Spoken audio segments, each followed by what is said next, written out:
Bonjour à toutes et à tous. Cette semaine, le Parlement européen va voter sur le nouveau règlement de contrôle des pêches. Le contrôle des pêches est un élément essentiel de la politique commune de la pêche. Sans contrôle efficace, pas de données scientifiques. Sans contrôle efficace, pas de lutte contre la surpêche.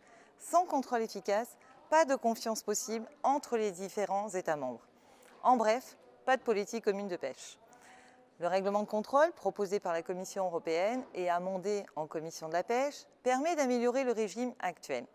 Il prend en compte les progrès techniques réalisés par ces dernières décennies en matière de contrôle.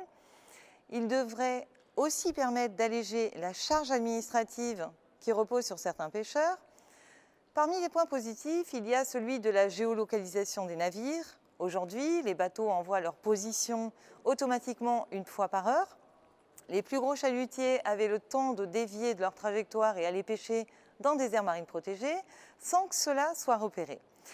Cela était bien sûr impossible pour les petits pêcheurs qui utilisent des techniques de pêche plus respectueuses de l'environnement, comme un filayeur qui pose ses filets pendant plus d'1 heure.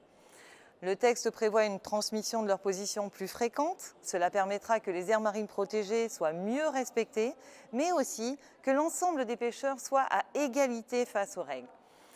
Nous avons aussi enregistré des victoires intéressantes sur le contrôle de la pêche récréative, sur la notification des filets de pêche perdus, la lutte contre la pêche illégale et sur le régime de sanctions qui devrait être un peu plus harmonisé.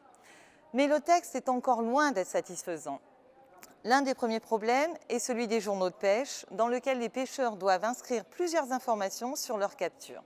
La question se pose de savoir quand cette déclaration doit être faite. Nous sommes pour des transmissions aussi régulières que possible pour éviter les fraudes et permettre des contrôles en mer. Les pêcheurs bénéficient d'une marge de tolérance en cas d'erreur de 10%. Celle-ci est déjà assez généreuse, alors même que la technologie s'améliore. Certains députés proposent de mettre en place des marges de tolérance insensées, jusqu'à 20% et même 25% pour les navires thoniers seineurs. Cela conduirait à une sous-déclaration massive des captures et rendrait inefficace tout un pan de la politique commune de la pêche. Comment lutter contre la surpêche si de telles marges de tolérance sont autorisées? Nous voyons là clairement l'empreinte des lobbies de la pêche industrielle.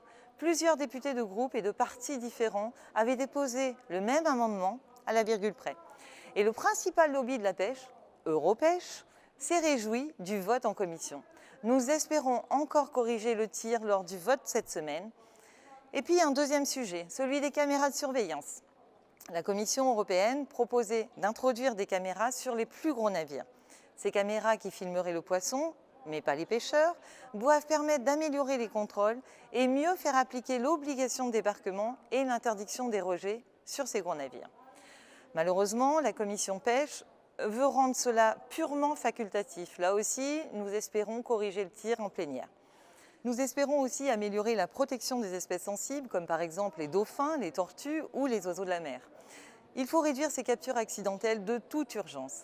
Le vote de cette semaine ne sera pas la dernière étape. Les négociations continueront avec les États membres. Abonnez-vous à mes réseaux sociaux pour ne rien manquer. Merci.